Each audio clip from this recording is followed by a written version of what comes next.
ಅದನ್ನು ಸ್ಟಡಿ ಮಾಡಬೇಕಲ್ಲ. ಅದರಲ್ಲಿ ಸುಮಾರು 50-60 ಕೇಸ್ ಇದೆ. ಎಲ್ಲ ಮುಸ್ಲಿಮರಿದ್ದಾರೆ, ಕನ್ನಡ ಪರ ಇದ್ದಾರೆ, ರೈತರಿದ್ದಾರೆ, ಬೇರೆ ಬೇರೆ ಘಟನೆಗಳಾಗಿದ್ದಾವೆ, ರಾಜಕೀಯ ಪಕ್ಷದ ಮುಖಂಡರಿದ್ದಾರೆ. ಅವರು ಇರ್ಬೋದು ಅದರಲ್ಲಿ. ಯಾವಾಗಲೂ ಈ ಥರ ಮಾಡಿದಾಗ ಅದನ್ನೊಂದು ಹೇಳ್ಬಿಡ್ತಾರೆ ಅವರು.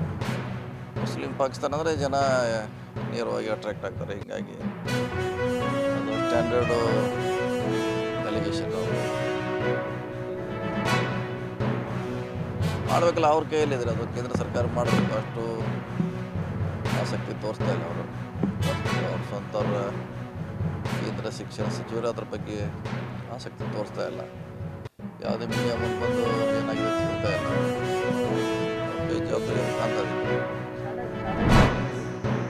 ವಿಷಯದಲ್ಲಿ ಒಂದು ಪೋಕ್ಸೋ ಕೇಸ್ ಆಗಿದೆ, ಅಲ್ಲಿ ಗ್ರಾಮಾಂತರ ಸ್ಟೇಷನ್ನ ಟ್ರಾನ್ಸ್ಫರ್ ಮಾಡಿದ್ರು. ಅದ್ರ ಬಗ್ಗೆ ಸದ್ಯಕ್ಕೆ ಲಕ್ಷ್ಮೇಶ್ವರ ಪೊಲೀಸ್ ಠಾಣೆಯಲ್ಲಿ ಆಗಿರ್ತಕ್ಕಂಥ ಪ್ರಕರಣವನ್ನು ನಮ್ಮ ಹರಿಹರ ಗ್ರಾಮಾಂತರ ಪೊಲೀಸ್ ಠಾಣೆಗೆ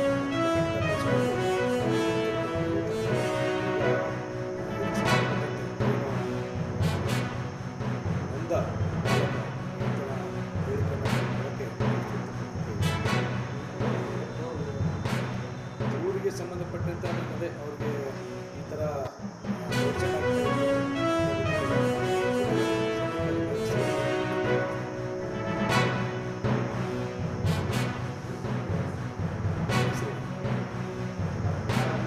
ಸಂತ್ರಸ್ತ ಕುಟುಂಬದವರು